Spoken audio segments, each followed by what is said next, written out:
আমরা যারা ছিলাম, আমরা তো এই কলেজের এক্স স্টুডেন্ট যারা ছিলাম, প্লাস হচ্ছে রানিং স্টুডেন্ট যারা ছিলাম, সবার মধ্যে একটা প্রশ্ন বিরাজ করতেছিল যে আসলে হতাহতের সংখ্যা কত। তো আমরা যতবারই যাদের কাছে জিজ্ঞেস করেছি, আইন শৃঙ্খলা বাহিনী বা হচ্ছে যারা হচ্ছে সশস্ত্র বাহিনী ছিল, যাদের সবার কাছে যখন জিজ্ঞেস করেছি, তারা কোনো সঠিক তথ্য আমাদের জানায় নাই।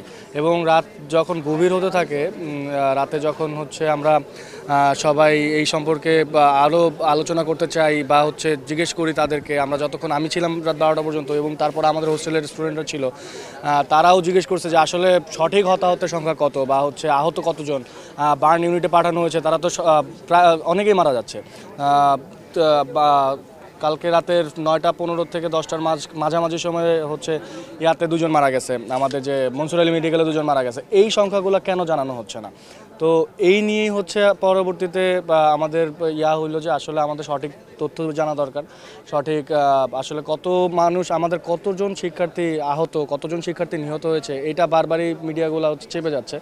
তো এই নিয়েই পরবর্তীতে আমরা যারা এক্স স্টুডেন্ট ছিলাম, প্লাস রানিং যারা ছিল, তাদের সবার কথা ছিল যে ভাইয়া এভাবে চলতে দেওয়া যায় না, কারণ হচ্ছে আমরা সঠিক একটা কোনো তথ্যই পাচ্ছি না। কতজন বার্ন ইউনিটে গেছে এই তথ্যটা আমরা জানি যে এই বাংলাদেশ মেডিকেল থেকে ওরাই আমাদেরকে বললো যে 86 জন তারা বার্ন ইউনিটে অলরেডি পাঠাইছে, কিন্তু ওই জায়গা থেকে আমরা ওই জায়গারও কোনো সঠিক তথ্য তারা দিচ্ছে না। তো এইভাবে তথ্য লুকোচুরি আসলে কতটুকু যুক্তিযুক্ত এরকম একটা ট্র্যাজেডির ভিতর আমার বোধগম্য না। যখন আওয়াজটা হয় তখন আমরা হয়তো ভাবছিলাম ট্রান্সমিটার ব্লাস্ট হয়েছে, তো আমরা দৌড়ায় যাই, দেখি যে একাডেমিক সেকশন থেকে ধোঁয়া উঠতেছে। তো আমরা সবাই দৌড়ে এখানে আসি, এসে দেখি তখনও ফায়ার সার্ভিস এখনও পৌঁছায় নাই, তখন শুধুমাত্র আর্মিরা আসে। তো প্লেনটা এমন জায়গায় পড়ছে, মেইন গেট যেখানে, এখান থেকে স্টুডেন্টরা বের হইতে পারতেছে না। তো আর্মিরা উপরে উঠে, দোতলা অনেকে আটকে গেছে, তো উপরে উঠে গ্রিল কেটে ওদের বের করার ট্রাই করে। আবার ওখানে স্পট ডেড অনেকেই পাওয়া যায়, মাথা আলাদা করা, পা আলাদা করা, হাত আলাদা করা। আমি পাশের বিল্ডিংয়ে ছিলাম, 4 নাম্বার বিল্ডিংয়ে 7 তলায়। আমার ওয়াইফ 1 নাম্বার বিল্ডিংয়ে, উনি ইংলিশের টিচার কলেজে। উনি ফোন দিল যে আমার বাচ্চা কিন্তু স্কুল সেকশনে পড়ে, ক্লাস 3-তে।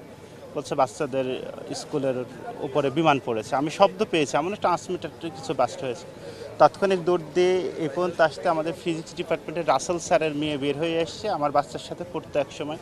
আমার ওয়াইফকে বলছে, আন্টি আমি কি অনেক পুড়ে গেছি নাকি, দেখান তো। তো আবার বুকের মধ্যে নিয়ে বলছেন আমার একটু পুরো নেই।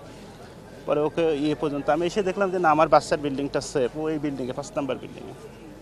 এখানকার অবস্থা তখন পরে আমি বাচ্চাকে রেখে এই জায়গায় আসার পরে আমরা তাৎক্ষণিক যেটা দেখেছি যে মানে আগুনের কুণ্ডলে এত বিকট আকার ধারণ করেছে, দেখা ছাড়া এই অবস্থাতে কিছু ছিল না। স্টাফারে বলছে স্যার যায় না, আর একটা বাস্ট হয়েছে, আরও বাস্ট হতে পারে। তারপরে দৌড় দিয়ে আমরা এখানে এসেছি।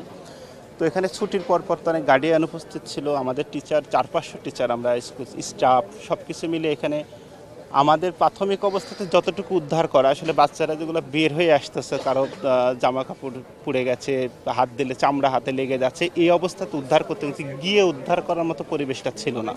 যে আমরা ভিতরে গিয়ে যে উদ্ধার করবো এই পরিবেশটা ছিল না, কারণ গেটটাই আগুনের কুণ্ডলী, যত সময় যাচ্ছে তত আরও তীব্রতা বাড়তেছে।